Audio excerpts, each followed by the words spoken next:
কেউ যদি কোনো সাধারণ মানুষের কাছে গিয়ে 2 টাকা চায়, আমি আপনার চ্যানেলের মাধ্যমে সাধারণ মানুষদেরকে বলছি তাদের রাজনৈতিক জীবন কিভাবে শেষ করতে হয় সেটা আমি দেখাবো। মুখ্যমন্ত্রী বলেছেন কোনো এলাকায় কারোর যদি দুর্নীতির সঙ্গে কোনো সম্পর্ক হয় সেক্ষেত্রে 0 টলারেন্স। আমার প্রায়োরিটি যারা আমাকে ভোট দিয়েছেন তাদেরকে। আমি বেলগাছিয়া বস্তিতে যাইও আর যাবও না। সংখ্যালঘুরাও তো একটা আপনার এলাকার মধ্যে পড়ে এবং তারা যতদিন তারা দূর থেকে অন্যের চোখে বিজেপিকে দেখে তারা সিদ্ধান্ত নেবে, তারা ভোট দেবে, আমরাও আমাদের মতো করে তাদের সম্পর্কে চিন্তা ভাবনা করেছি। একতরফা তো কোনো জিনিস চলতে পারে না ভাই, স্পেডকে স্পেড বলতে হবে। তুমি ভোট দেবে না, তুমি বিজেপি নেতাদের দেখলে জয় বাংলা স্লোগান দিয়েছো, তোমরা গালি দেবে, আর তুমি ভাববে আমি গিয়ে তোমাদের ফুল ছুড়বো, তোমাদের সব সমস্ত দাবি দাওয়া আমি পূরণ করব। নো বস, এটা হরিনাম সংকীর্তন নয়। আমিও রাজনীতি করতে পেরেছি, যা দিয়েছে তাই পাই। আপনারা দেখছেন KTV বাংলা, আপনাদের সঙ্গে আমি শান্তনু। মানুষের প্রত্যাশা প্রচুর, মানে মানুষ এই প্রথম বিজেপি সরকারের থেকে কিন্তু অনেক কিছু আশা করছে, অনেক কিছু প্রত্যাশা করছে। আপনারা সেই অনুষ্ঠান দেখেছেন, বিভিন্ন শ্রেণীর মানুষের সঙ্গে আমরা কথা বলেছিলাম এবং তারা একটাই কথা বলছে, কাজ চাই, কাজ চাই, কাজ চাই। এই জন্য এই পরিবর্তনের দরকার ছিল এবং পরিবর্তন হয়েছে।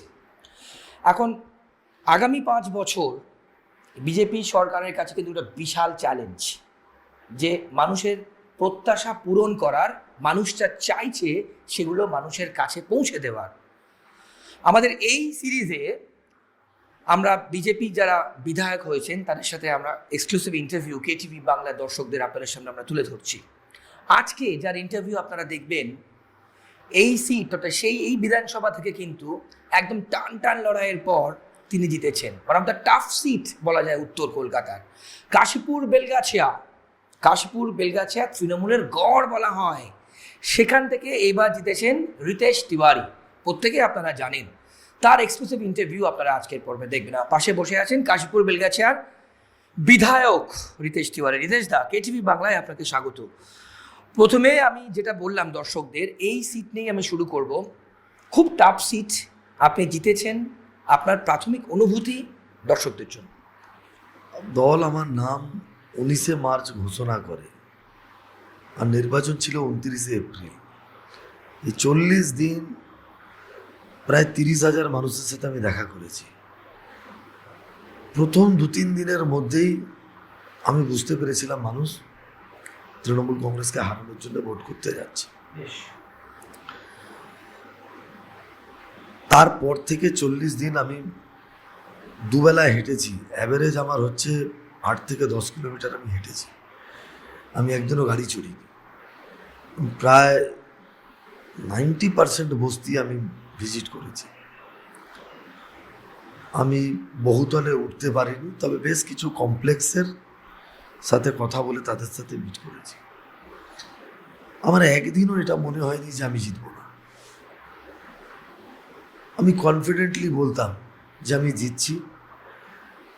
আর আমি আমার কেন্দ্রের লোকজনের সাথে কথা বলে আমি যা বুঝেছি, তাতে আমি এটাও বুঝতে পেরেছিলাম যে এই ট্রেন্ডটা শুধু আমার কেন্দ্রে নয়, রাজ্য সরকার ওঠাতে চলেছে। আমি আমার নির্বাচন ক্যাম্পেইনের সময় বিভিন্ন চ্যানেল আমার প্রচারের সঙ্গী হয়েছে, অনেকে এক্সক্লুসিভ ইন্টারভিউ করেছে। আমি তো প্রত্যেককে বলেছি যে 4 তারিখে 12টার পরে আপনাদের সাথে কথা বলবো। এই নির্বাচন আমি জিতছি। নির্বাচন তৃণমূল হেরে গেছে, তৃণমূল আর নেই। তৃণমূল আছে শুধুমাত্র প্রশাসনের অফিসারদের কাছে, তৃণমূল আছে শুধুই টেলিভিশন চ্যানেলে, তৃণমূল আছে থানায়, তৃণমূল আছে মুসলিম এলাকায়। এছাড়া তৃণমূল নেই। তৃণমূল হেরে গেছে, তৃণমূল আর নেই। 26-এর নির্বাচন, তৃণমূলের বিসর্জন, রাজ্য সভাপতি শ্রমিক ভট্টাচার্যর যে কোর্ট ছিল সেটা কার্যত নির্বাচনের আগেই হয়ে গেছিল। নির্বাচনটা শুধুমাত্র ছিল তার সরকারিভাবে তার ঘোষণা করার একটা প্রস্তুতি মাত্র। দেখুন, আমি দুবার এর আগেও নির্বাচন লড়েছি, এই কাশীপুর বেলগাছিয়ার থেকেও টাফসির চৌরঙ্গি। ওই নির্বাচন লড়ে আমি একটা জিনিস অনুভব করতে পেরেছিলাম, মানুষ কি চায়। আমি 2014 উপনির্বাচন লড়ি, শেষ দিনে নমিনেশন জমা করি, 13 না 14 দিন আমি টাইম পেয়েছিলাম। আমি ওই 13-14 দিনের রোড টু ডোর ক্যাম্পেইন, মানুষের কাছে যাওয়া, ছোটোখাটো মিছিল, বাট আমি তারপরেও সেকেন্ড হই। আমার এখনো মনে আছে, আজ থেকে 12 বছর আগেকার কথা, একটু বয়সটাও কম ছিল, তখন রোজ সন্ধ্যাবেলা টিভির পর্দায় লোকে দেখতো, মানে অল্প বয়সী ছেলে মেয়েরা, একটু আমাদের চেয়ে বড়, মানে যে দেখতো সেই হাক করতো। কিন্তু আমি সেকেন্ড হলাম। 18 মাস পরে সাধারণ নির্বাচন 2016, যে এলাকায় লোকেরা আমাকে দেখে যে উন্মাদনা দেখিয়েছিল, তারা সেকেন্ড করতে গিয়েও পিছিয়ে আসছিল। আই ওয়াজ রিয়েলাইজড যে মানুষ আমার সাথে নেই। কারণ ওই নির্বাচনে কংগ্রেস সিপিএম জোট হয়েছিল, আর সেখানে প্রার্থী ছিলেন শ্রমিক মিত্র। অত্যন্ত আমাকে স্নেহ করতেন, মাঝে মধ্যেই কথা হতো, ফোন করে ডাকতেন। উনি কংগ্রেসের এত বড় নেতা, আমি সামান্য বিজেপির একজন সামান্য কর্মী, কিন্তু প্রচণ্ড ভালোবাসতেন আমাকে। আজও তার সহধর্মিনী শিখা দিয়ে আমাকে ফোন করেছেন, কনগ্রেচুলেট করেছেন, ভাই বলেই ডাকেন আমাকে। আমি বলেছি দিদি যাবো একদিন দেখা করতে। ওই নির্বাচনে আমি ফিল করলাম যে মানুষ আমার সাথে নেই। মানুষ তৃণমূলের বিকল্প হিসেবে সোহনবাবুকেই বেছে নিয়েছিল। এই নির্বাচনের রিতেশদা, আপনি যখন প্রচার করছেন, আপনি নিজে বললেন যে আপনি পালস বুঝেছিলেন, আন্ডার কারেন্ট, যে তৃণমূলের সঙ্গে মানুষ নেই। 3 নম্বর ওয়ার্ড থেকে শুরু করে আপনার বিধানসভা এলাকায় সিন্ডিকেট কিন্তু একটা খুব বড় ইস্যু। একটা ছোট বাড়ির মধ্যে কোনো কাজ করতে গেলেও কিন্তু পারমিশন নিতে হয়, আমাদের থেকে নিতে হবে, যেটা সিন্ডিকেট চলে। এটা নিয়ে কিন্তু মানুষের প্রচুর ক্ষোভ আছে। প্রথম প্রশ্ন, যে আপনার বিধানসভা এলাকায় এই সিন্ডিকেট নিয়ে, এবং দ্বিতীয়, যেদিনকে আপনি জিতলেন, আপনার যে এত কর্মী আছে সেটা আমি এই বিধানসভায় থেকেও কিন্তু জানতাম না। মানে রাত বেরাতে দেখলাম বাইকে আবির মেখে, হাতে ঝান্ডা নিয়ে জয় শ্রীরাম করতে, রিতেশ তিওয়ারি জিন্দাবাদ, এরা কোথা থেকে এলো? না, আমি জেতার পরে যেখানে এসছিলাম সেখানে আমার কর্মী সংখ্যা যা ছিল সেটা আছে, কারণ ওটা আমার হোম ওয়ার্ড, 6 নম্বর ওয়ার্ড। সেখানে আমি যখনই যে কোনো জায়গায় দাঁড়ালে 50-100টা লোক এমনি থাকে, ঠিক আছে। কিন্তু আপনার কথাটা আক্ষরিক অর্থে ঠিক। যখন আমি 2 নম্বরে যাচ্ছি, যখন আমি 4 নম্বরে যাচ্ছি, গতকাল আমি 3 নম্বরে একটা সম্বর্ধনা অনুষ্ঠানে ছিলাম, যত লোক সম্বর্ধনা অনুষ্ঠানে ছিলেন তার 1/4 যদি আমার সাথে ভোটে থাকতেন, তাহলে আমি আপনাকে গ্যারেন্টি দিয়ে বলতে পারি আমার লিডটা 1651 নয়, 16,051, 501 হতো। এটা কারা? এরা বাংলার রাজনীতিতে একটা ট্রেন্ড তৈরি হয়ে গেছে, ক্ষমতায় যে দল থাকবে তার সাথে থাকতে হবে। আপনি দেখবেন আমার সবকটা সম্বর্ধনা সভায় আমি বলছি, 29 তারিখ বেলা 6টা অবধি আমার সাথে যারা মাঠে লড়াই করেছিল, এবং কাউন্টিংয়ের দিনে যারা তৃণমূলের ওই রক্তচক্ষুকে উপেক্ষা করে প্রথম 2 ঘন্টা 3 ঘন্টা লড়াইটা করেছিল, তারাই বিজেপি। 4 মে বেলা 2টোর পর ট্রেন্ড দেখে রাতারাতি বড় বড় ঝান্ডা নিয়ে, গাড়িতে গেরুয়া আবির মেখে, মোটর সাইকেলে, অটোতে, টোটোতে, গাড়িতে যারা এই ঝান্ডা লাগিয়ে ঘুরে বেড়াচ্ছেন, আমার কাছে তারা বিজেপি না। কারণ আমি ভোটটা নিজে হাতে করেছি, হাতে গুনে বাচ্চাদেরকে নিয়ে আমি ভোট করেছি। আমার সাথে বয়স্ক লোক যদি বলেন, সাদা চুলের কথা যদি বলেন, 10টা লোকও ছিলেন, একদম বাচ্চা বাচ্চা ছেলেদেরকে নিয়ে আমি ভোট করেছি। ঈশ্বরের আশীর্বাদ, তাদের সহযোগিতা, আর আমার পরিশ্রম, আর মানুষদের তৃণমূলকে উৎখাত করার যে মানসিকতা, এই সব মিলিয়ে আমার জয়। সিন্ডিকেট থেকে পরিত্রাণ মানুষ পাবে। আমি আপনার চ্যানেলের মাধ্যমে এইটুকু বলতে পারি, আমার 1 পয়সা লাগবে না। আমি হারামখোরির মধ্যে নেই। গোটা কাশীপুর বেলগাছিয়ায় আপনি বোম নিয়ে বেরিয়ে যান, এখানকার যারা ব্যবসায়ী তাদের বাড়িতে যান, এখানকার যারা প্রমোটার তাদের সাথে যোগাযোগ করুন। কেউ যদি 1 টাকা আমাকে দিয়েছে বা আমি কারোর কাছে 1 টাকা চেয়েছি, আপনি যদি প্রমাণ করেন, আমি আজকে বিধানসভায় যাচ্ছি, এটা হচ্ছে আমার সার্টিফিকেট, ঠিক আছে? আমি 1 মিনিট লাগবে না আমার এই বিধানসভা পদ থেকে ইস্তফা দিতে। কেউ যদি দাঁড়িয়ে বলে দেয় 1টা টাকা দিয়েছি বা আমি বা তাদেরকে 1টা টাকা চাওয়ার জন্য অ্যাপ্রোচ করেছি। আর আজকে আপনার চ্যানেলের সামনে বলে যাচ্ছি, আমার সঙ্গে যারা ঘুরে বেড়ায়, সে পুরনো বিজেপির হতে পারে বা যারা 4ঠা মেয়ের পর তৎকাল বিজেপি এসছে তারা হতে পারে। কেউ যদি কোনো সাধারণ মানুষের কাছে গিয়ে 2 টাকা চায়, আমি আপনার চ্যানেলের মাধ্যমে সাধারণ মানুষদেরকে বলছি, তাদের রাজনৈতিক জীবন কিভাবে শেষ করতে হয় সেটা আমি দেখাবো। আপনি এত বড় অ্যাসুরেন্স দিচ্ছেন সাধারণ মানুষ? হ্যাঁ, কারণ আমি যেভাবে বড় হয়েছি, যে রাজনৈতিক বৃত্তে থেকে আমি রাজনীতিটা শিখেছি, আমার নেতা তপন শিকদার, বিষ্ণুকান্ত শাস্ত্রী, সুকুমার ব্যানার্জি, পরের দিকে রাহুল সিনহা এবং শোভিত ভট্টাচার্য, আমি এদের সঙ্গে থেকে রাজনীতিটা করেছি, দেখেছি ও শিখেছি। আমি পড়েছি হরিপদ ভারতীর কথা, আমি কেন্দ্রীয় নেতাদের কথা বলছি না। তো আমি এদের দেখে বড় হয়েছি। আমি আমার স্ত্রী এবং 2টো কন্যা সন্তান নিয়ে থাকি। আমার একটা ছোট্ট ফ্ল্যাট, আমার যত দরকার তার চেয়ে বেশি ঈশ্বর আমায় দিয়েছে। আমি কার জন্য চুরি চামারি করতে যাব? 2 কন্যা পড়াশোনা করবে, তারপরে তারা তাদের জীবন বেছে নেবে, তারা নিজের সঙ্গে থাকবে, থাকবো তো আমি আর আমার স্ত্রী। তার জন্য কত পয়সা দরকার? তা আমি কেন সাধারণ মানুষের হাই নিতে যাব?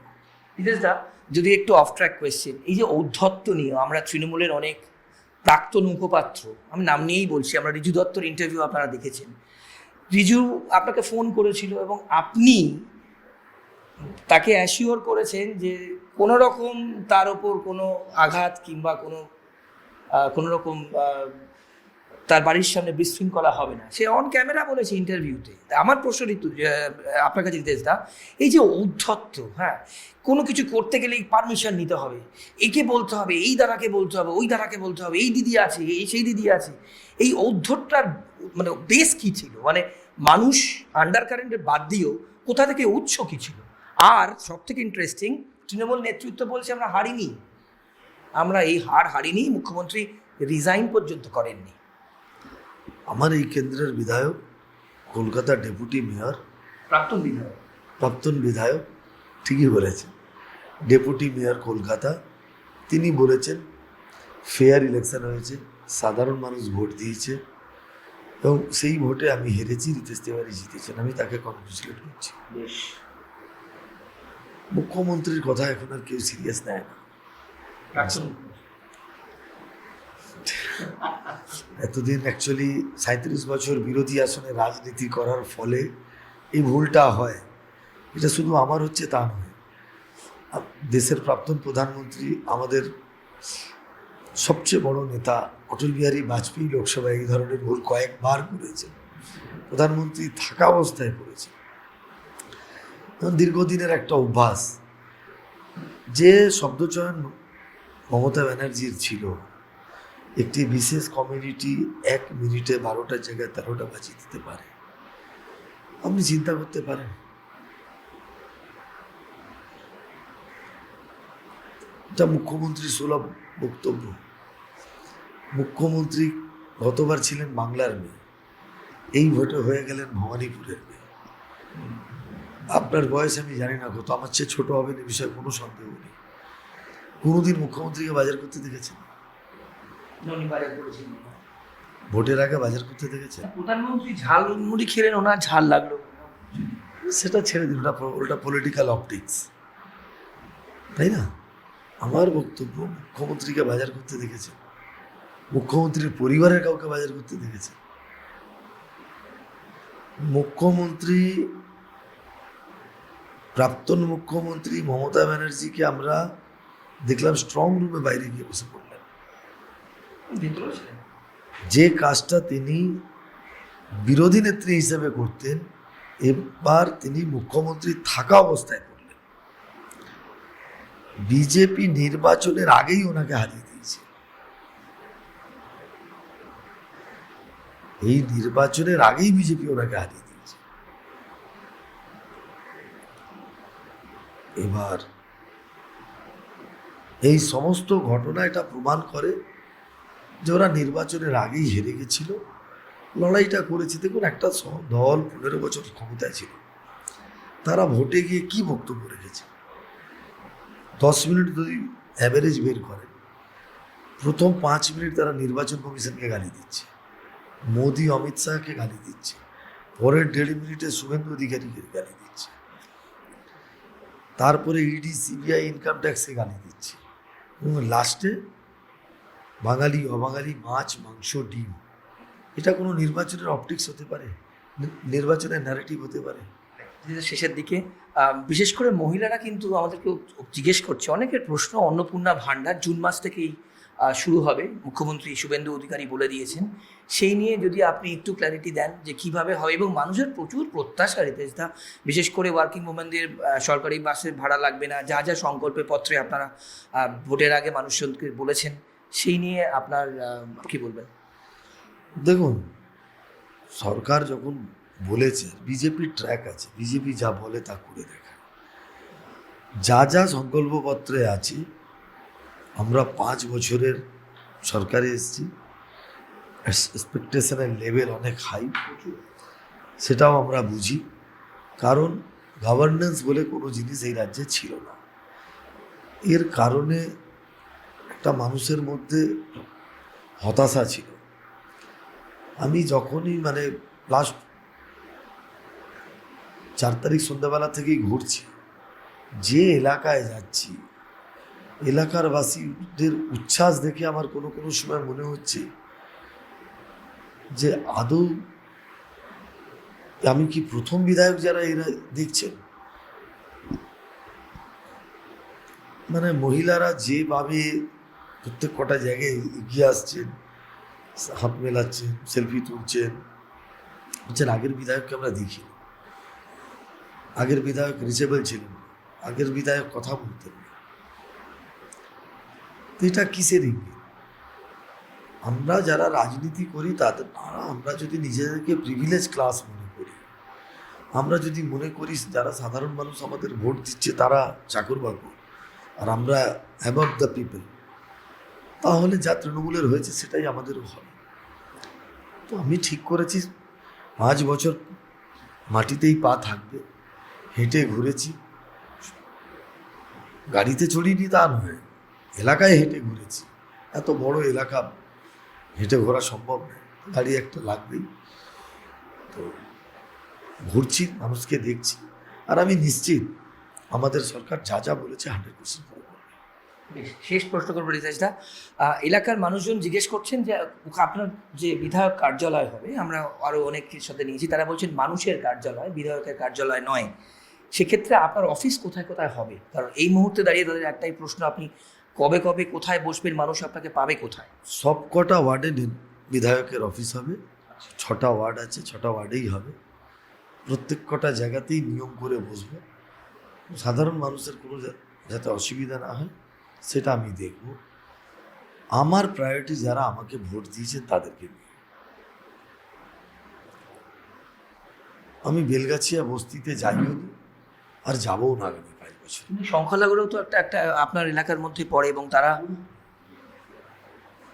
যতদিন তারা দূর থেকে অন্যের চোখে বিজেপিকে দেখে তারা সিদ্ধান্ত নেবে, তারা ভোট দেবে, আমরাও আমাদের মতো করে তাদের সম্পর্কে চিন্তা ভাবনা করেছি।